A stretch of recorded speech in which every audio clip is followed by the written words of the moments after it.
Welcome back to the Digital Marketing Podcast. My name's Daniel Rolls, and this episode we're talking about the latest digital marketing trends and insights for 2025.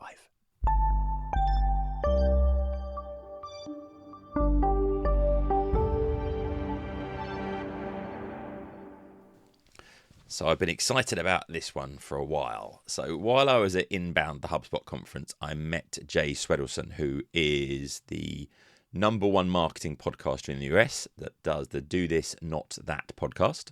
He also runs the Guru Conference, which is an amazing online conference.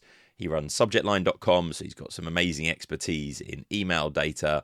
He runs his own agency, does a number of different things, but his talk at Inbound, I've seen them for the last 3 years, and they were massively insightful, honest, full of energy, and entertaining. So by far my favourite presentations at Inbound.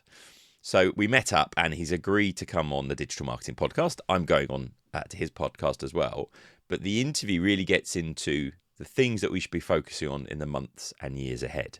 So we talk about AI-generated content. We talk about authenticity, talk about email marketing, some stuff about entrepreneurship, some mindset stuff.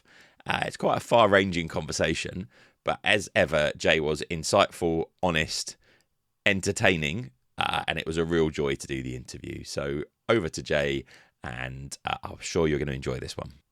Okay, I am here with Jay. So Jay, why don't you explain who you are? Oh my goodness, that's a loaded question.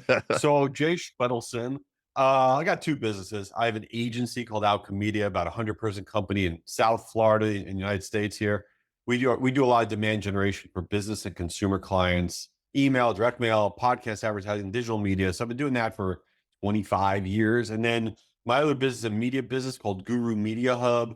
And we put on big virtual conferences and we have websites like subjectline.com. Everything we do there is free. So that's my media business. So I don't know. I'm all over the place. I don't know what I do. So how I came across you was at Inbound a few years ago, the first time I went. And I said to everyone afterwards, of all the talks, yours was by far my favorite, by far my favorite. Thanks. Thank you. And ever since then, it has continued to be so. And there's some good speakers, I should say, as well. Thanks. Like you were better than Ryan Reynolds. You were better than Reese Witherspoon. You were Wow. better than Obama. I'm going to say in terms of value. It was big for me. So I owe you like a Starbucks card now or something. So it was really good. And what I loved is I'd seen quite a few of your email talks about latest email stats. So we can get into that a little bit later on as well. But this year, for the first time, you did the main stage, right? And if you haven't seen the Inbound, it's a big stage, right? It is a big stage to go on. It is. And you did this amazing talk, which I want to kind of reflect on a little bit in just a moment. But it's one of those talks, it's stuck with me. And there's something that's like kind of life-changingly stuck with me, which is that not that I have to, but I get to. Because I do a lot of training and a lot of travel and a lot of lecturing and presentations. And my diary gets to the point, and just before we came on this, we were talking a little about being a bit kinder to ourselves in our diary management and trying to have a bit more time. And I'm always traveling, and I look at my diary and go, oh, I've got to do this, and I've got to run there, and I've got to go to this thing. And it's really changed my mindset. And the fact that I look at it and go, oh, I get to go and speak in front of these people. Oh, I get to go. And I think that it really stuck with me. And the other thing that stuck with me was that, dumber people have been successful. That's reassured me when things are going wrong a little bit as well. Yes. So just give us what the talk was about, and then there's a couple of things I'll kind of hopefully try and tease out from that. Yeah, the talk, it was as much for everybody that was there as it was for me, because it's constantly things that I have to remind myself about. And the overall theme was this idea of getting comfortable being uncomfortable. And really, in this world of AI, this tidal wave of generic garbage that's coming at us, if it's not already here, the only way that our brands are going to stand out, your company brand, your products, your services, your personal brand, is to be more of who you are and to share with the world more of who you are, your ideas, your thoughts, and just being real. And it's uncomfortable because we do like to have that separation between our work life and our personal life, and kind of like our brand to be of a certain voice and tone. But that's not really what we're seeing that's winning the day anymore. It's this really personality driven, this realness driven thing that's driving demand for business marketers, consumer marketers, doesn't matter. And so it's uncomfortable to do that. And there's also a lot of what I've always dealt with is this idea of imposter syndrome. If you're in marketing, a lot of times you fall into marketing, or at least the portion of marketing that you're in, right? You didn't plan on doing whatever it is that you're doing. There you are. And in some ways, you're not a doctor who got their, advanced degree, or a lawyer or whatever. You're just in marketing, and you're like there.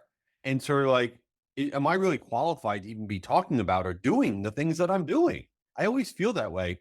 And early on in my career, my grandfather, I was struggling, and I just had no confidence in what I was doing. He put his arm around me, and he said to me, because I'm not the smartest guy in the world, and he said, "Listen, Jay, he goes, stupider people than you have been able to do it." And I was like, "Wait a minute." I love that. It I go, stuck with "That me might so be much. true."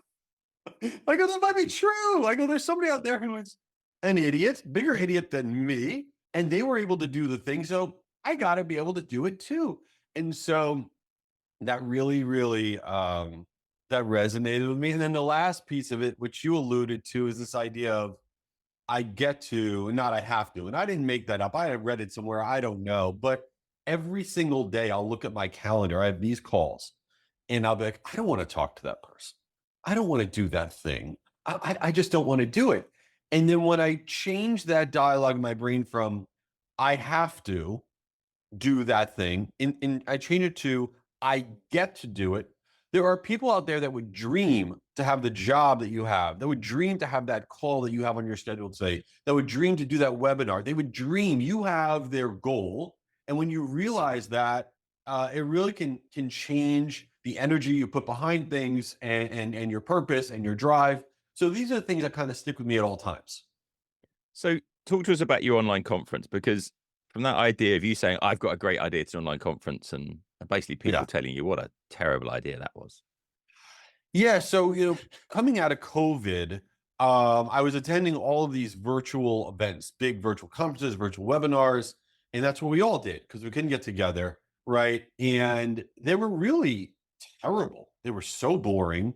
Basically, everyone collectively around the world decided, oh, we're going to take whatever we did in person and try to push it online, and that's what we got to do because nobody can get together.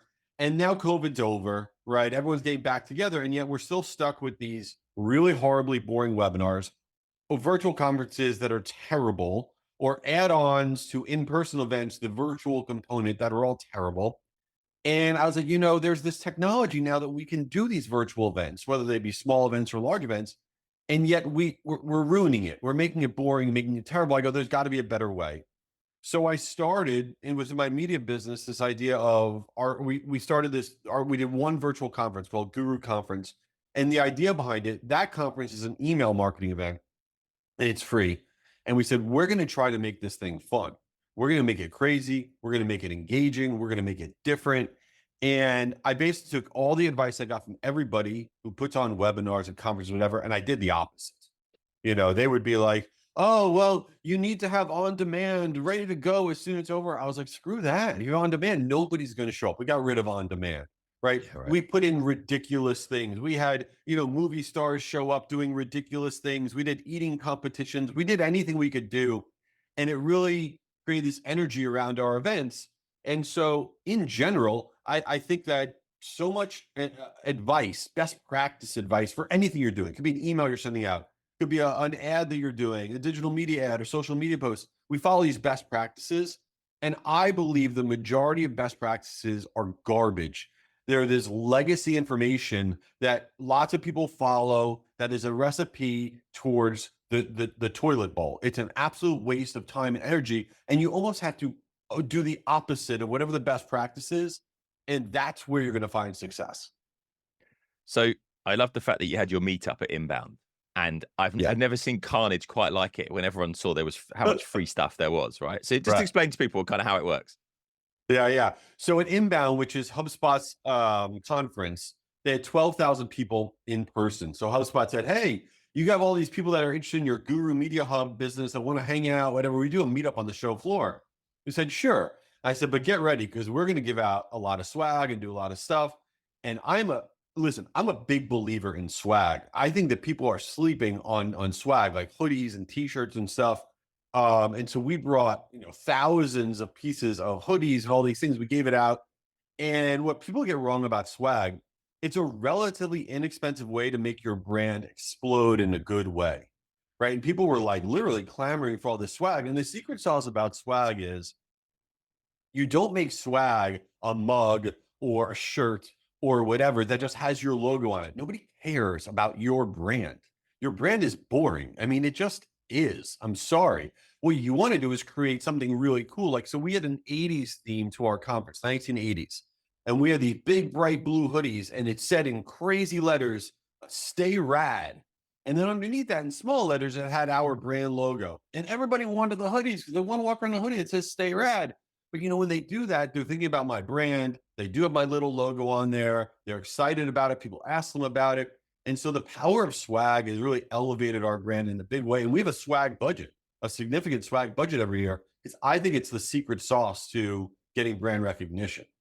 Yeah, I mean, there must be a serious budget because there were a lot of hoodies and a lot of t-shirts. And the thing that amazed me more than anything else was the stickers. How, like, Oh, yeah. just to explain to people, there's a table and there's maybe Yeah. 20 different stickers, right? Yeah. And people are, rather than just grabbing, this is a civilized crowd. They weren't just grabbing handfuls, but they were selectively going through them. Like, this one resonates with me. I'll take this one. And it was like people were getting a good selection of them, but they seemed to be like massively popular. Yeah. So we came up with this idea that was totally ridiculous. I said, I have this idea. We're going to get these like giant long tables, like 3 or 4 long tables. And we made stickers, these really slick looking stickers with the most ridiculous sayings on them you could possibly imagine. Like I got, 99 click throughs, but a conversion ain't one. All these dumb marketing sayings that we came up with, like really, really funny, ridiculous stickers. And normally, when you go to a booth, they'll have like a little stack maybe of stickers or pens. You take one, whatever. And we're like, no, no, no, let's do this differently. So we took, I think we made actually 40 different stickers, and we Right. ordered, I think, 500 of each one. And we took them all and we shipped them up like in a bag, like completely unorganized. We put them all over the tables. And it was like a sticker hunt. You had to go through and find what you wanted to grab. And within, I think, 30 minutes, thousands of the stickers were all taken because, again, it was this interactive thing you were involved with. Oh, I need to find that one. I need to find this one. And people were engaged and they leave there. You know, the people may not remember a year or two from now the sticker that they got, but they're going to remember how that experience of grabbing the stickers made them feel. And they're going to associate with our brand. And that's what you have to do. You want to create these moments of engagement that people get excited about. It could be a social post on LinkedIn. It could be a sticker. It could be anything. But that's the world now. We want experience. Yeah, and I think to give some context, I remember I bought them. I had a handful of these, and I brought them back, and I was showing the team here. And then someone turned around and went, "Well, the brand's not even on them." And I was like, "No, Right. that's the whole point. It was like a real experience." And That's right. then, which brings me on to the kind of like being your authentic self. Um, there was the whole reality TV thing, which you've now got a reputation for, right? But this was making me laugh because we did this photo, and it's like this is the #1 marketing podcast in the US. We're the #1 marketing Right. podcast in the UK. And I was like, I've just finished Maths UK, right? And it's like a 26-hour commitment to watch this ridiculous set of people and these ridiculous things. And everyone was just like, this is really weird that he's into this stuff as well. Like, it's like you're both very sad people. So just tell people about this a little bit. It's funny. So within my podcast and my newsletters, at the end of all of it, I always talk about like the TV I'm watching or the food I'm eating. And I happen to have always liked reality TV. I don't know why. I don't know what that says about me. I'm not a very, intellectual person at all. And I mean, I watch all the different reality shows, Love is Blind. I mean, you name it, I watch it. I don't know what the different ones are in the UK, but I watch them all. Okay. Love Island for sure. And so I would always talk about it.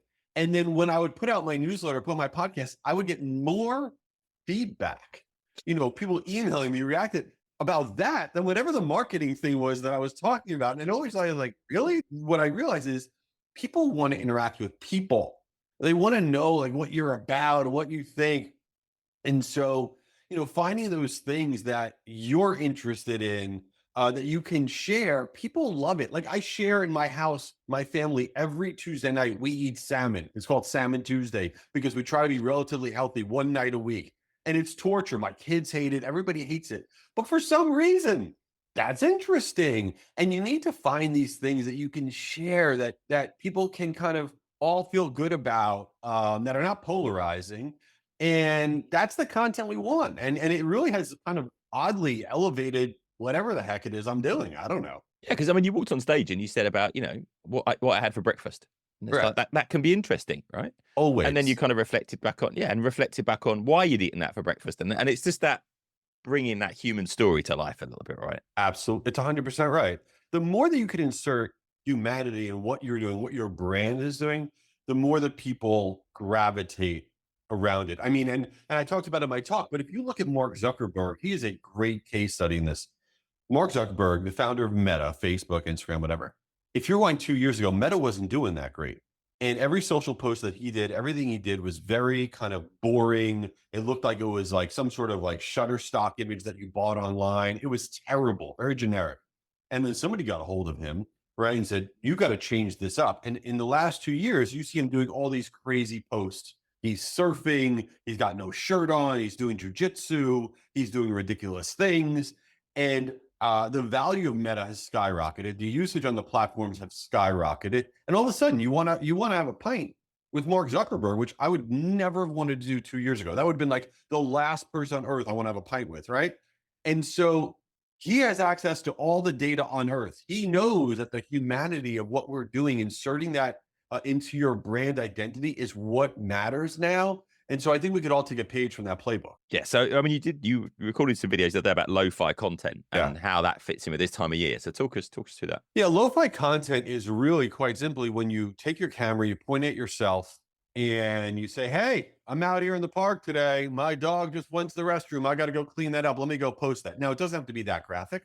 It could be, "Hey, wanted to share this new tip with you." You point the camera at yourself, say, "We've been trying this in my company. You guys should try it too." This idea of you don't have a green screen, you don't have some slick video that your company has put together or anything like that, that it is lo-fi. It feels real. It feels like you're able to connect more. Lo-fi content as compared to hi-fi content, which is kind of the slick stuff. Lo-fi content in the last 12 months has seen an engagement increase on LinkedIn of over 70%, on Instagram of over 60%, and specifically this time of year. As you head into the end of year, that is what we want to see. We want to see your ugly holiday sweater. We want to see what you're eating for your holiday meals. We want to see, what's on your shopping list. What's a funny thing that's happened when you were traveling. We want to see the humanity of you. Lo-fi content is at its peak this time of year in terms of engagement, because that's where our minds are at. So to me, it should be a priority for every company to prioritize lo-fi content for all year long, but especially right now.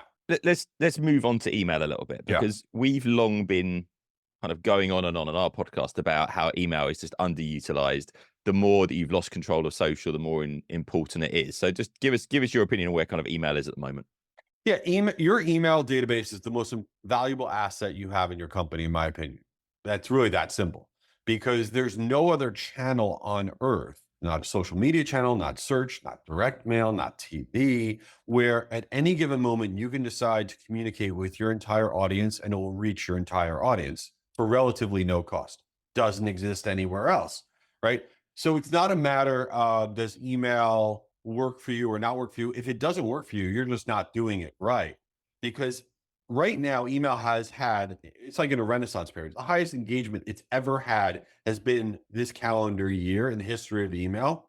And it really comes down to the basic stuff. Obviously, how well is your database in terms of clean? Is it, organized? Are you getting rid of the bad data?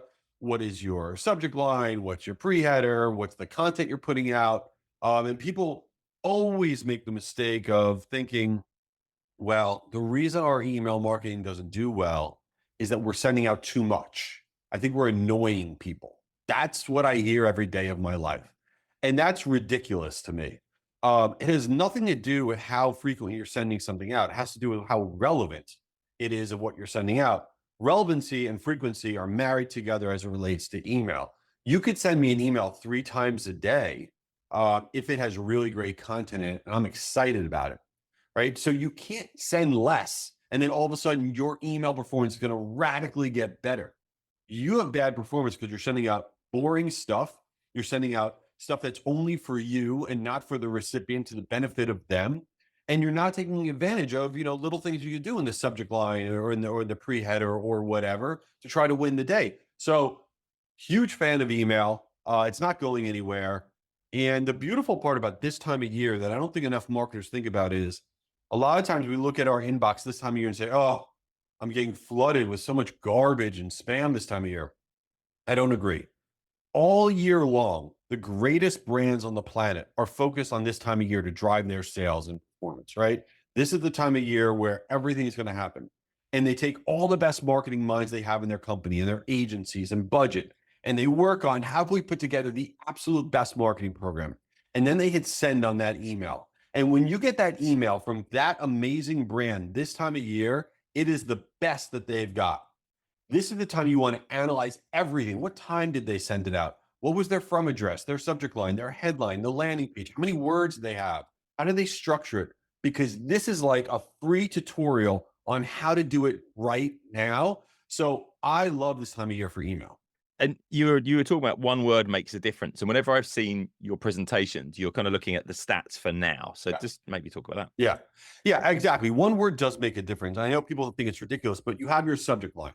Right. So in my company, we have a website called subjectline.com. Where we're constantly analyzing what are the words and things that'll get more of your emails opened. A lot of people say, well, the open rate doesn't matter. It's about click through and sales. And that's true that it's about the click through and sales. But here's the story. If they don't open up the email, who cares what's inside? Sorry, it doesn't matter. So we got to get it opened. Right. So this time of year, so for example, if you are a business to business marketer, and you start your subject line with things like Outlook, 2025 trends, 2025 predictions, 2025 forecasts. All we care about right now, what is going to happen in 2025? Outlook, trends, predictions, forecast. Those emails with those subject lines see a massive increase in engagement because that's the mindset we're in as a business marketer, right? And on the consumer side, obviously we have all the holiday stuff. But beyond all the holiday stuff, I don't need to tell you, hey, that you put a subject line that says our biggest sale of the year. That's ridiculous. Everybody knows to do that right now. What you can do beyond that, though, on the consumer side, is to recognize loyalty. Most companies don't actually have a loyalty marketing program because they're hard. It's hard to have a rewards program and a points program. That's complicated. But the simplest form of loyalty that you can do that drives a massive engagement this time of year, it will say something only for our VIP customers, special whatever. Just because you bought from us this year, blah, blah, blah. If you send out emails recognizing the people that bought from you this year and that you're giving them something extra, it's that recognition plus bonus offer. It does incredibly well this time of year. And it's the simplest form of loyalty marketing. And it works. It makes that person feel connected to your brand. And we've seen it from all sorts of data. Marigold releases data on this all the time, that when someone feels loyal to your brand, they will spend over 60% more dollars and pounds or euros, whatever it is, on your product, even if there is a lesser costing product that is of the same level, because they're loyal to what it is that you're putting out. So a simple loyalty program right now goes really far. So you're talking about this time of year, and I saw a video that you'd posted, and I just thought it'd be worth sharing. When you just talk about getting started, Yeah. and at particularly this time of the year. So I thought that was interesting. Yeah, I think one of the biggest problems everybody has for their personal life, for their career, for their businesses, they're always waiting to get started on a thing. Oh, in a few months, I'm going to be ready. I'm going to start that podcast. In a few months, I'm going to try to advance my career. I'm going to do this thing. In a few months, I'm going to start going to the gym. In a few months, I'm actually going to start that business. In a few months, I have a side hustle. I know I can make a lot of money if I do it. And it's always not now. Now's not the time. I can't, my kids are young. They're about to get ready for school. I'm too busy. I have an ill relative I'm helping out. I don't have enough money right now. I don't have the time, but in a few months, it'll be better. And that will be the case for the rest of your life. Now is always the right time. Yesterday was the right time to just get started. The biggest fail that people have is that they don't actually do the things. And then they fast forward, okay, now it's the end of their life and they have regret. And to me, regret is worse than failure. I would rather try 1,000 things, have them all fail, than be really old and say, you know what? I never tried the thing, whether it's in my life, my company, my career. And I say it's for myself too. Whatever it is, I'm like, I'm not waiting another day, another week, another month. I'm going to get started today, even if I'm not ready. I don't care. I had a talk with Barbara Corcoran. She came on my show, and she's the one from Shark Tank in the United States, a really big, investing show. And I said, when you're starting any company, anything that you're doing, she's at a $5 billion company. I said, do you put together some sort of big business plan? You have a whole team? She goes, absolutely not. She goes, I hate business plans. Business plans are where great ideas go to die, because all you're doing is planning, planning, planning. Go out there, try, and then you pivot. It's never going to wind up being whatever it is that your plan was, right? When I did my first virtual conference, I didn't intend on having a media company. That was not my plan. It just happened. We did things. I tried other things that did not work. Epic failure. You keep iterating, you keep moving on. So I'm a big fan of just get started like now. Talk to us about. We haven't mentioned the podcast at all, so we should talk about your podcast and just how did you build it? How did you get success? Because I mean, hitting that #1 spot in the US chart was an impressive feat. So talk us about how you kind of came up with it and where it's gone. Yeah, so I've been podcasting now for a little over a year and a half. I started a year and a half ago with this podcast called Do This, Not That.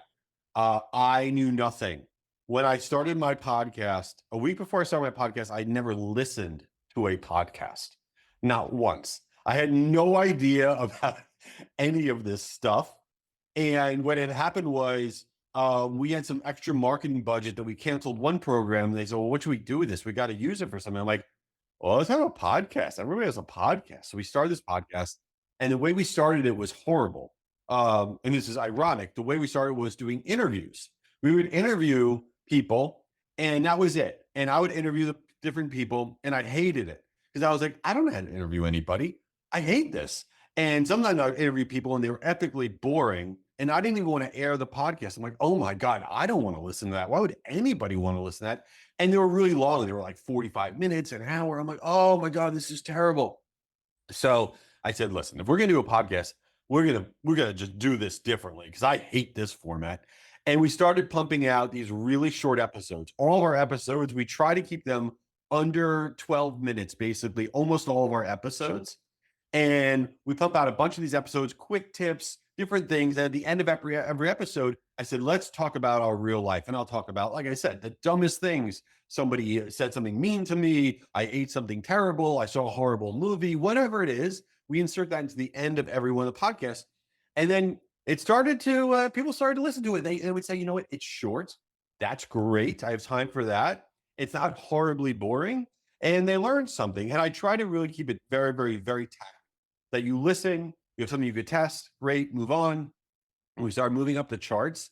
And it's a funny thing when you move up the charts, because it wasn't something I was intentionally trying to do, especially when you get to #1. I mean, you start getting hit up by the craziest people on the planet about the craziest things. And so it's pretty cool. And podcasting is weird. I'm glad I'm doing it. It is a hamster wheel. I'll tell you, it's one of the harder things I've done, not doing the actual podcast, but just not stopping, because it never stops, right? It just never stops. And I will tell you, for anybody out there about anything, what I've learned about life and business is I'm not particularly bright, but I am willing to be consistent. And what I've determined is that consistency will beat out almost everything else in business. And so I think I can beat 95% of people because they will stop. If it's a newsletter that you send out, if it's a podcast you're doing, if it's posting on social media, most people do it for 3 months or 6 months and then they stop. If you just don't stop, like my podcast, eventually you'll win because everybody else stops. So consistency to me is what I've learned from podcasting. So that it's an interesting thing you say, because this podcast is the same age as my youngest son, so it's 14 years old now. We've been doing it for that long. That's crazy. And that was that, and it was literally Kieran and I saying, we used to meet up and have these chats, and it was a bit of like a therapy session because nothing works, right? Like, this is how you do it, and you do it, and it doesn't work. And it was us just going, well, that's just terrible, and this didn't work, and I did that. But that was quite good. Same thing. We just put that conversation online, and it hit the spot. Well, you guys hit #1 in the UK. I mean, you guys are it. Yeah, and we're normally like top 15 kind of in the US as well, yeah, and so on. So it's doing pretty good. So how can people get in contact? Where's the best places to kind of get in contact with you? Yeah, I appreciate that. I post a ridiculous amount of stupid stuff on LinkedIn, so please connect with me there. Would love that. And just to make it real easy, you can go to my full name, which is horrible to say and spell, but jschwedelson.com. You could find everything I'm up to there. And if you're really bored, you can try the podcast. Do This, Not That for Marketers. It cures insomnia. So there you go. I actually did get a message from someone saying, I love your podcast. It helps me get to sleep. I was like, wow, what a thing to say to someone. That's incredible. That's really nice. You need to watch Married at First Sight UK. I'm telling you that it's just finished. It's the craziest. You liked Love is Blind UK, right? Yes. Married at First Sight UK was just a level beyond. Well, I'm going to watch these people must all have PTSD now. I mean, they must all be pretty traumatized. I'm going to watch I'm telling you. Love is Blind UK was better than Love is Blind US. So I will take your recommendation very seriously. Give it a go. All right. Well, thank you so much for joining us. Yeah. And all those links will be in the show notes for everyone. All right. Thanks, everybody. For more episodes, resources, to leave a review, or to get in contact, go to targetinternet.com/podcast.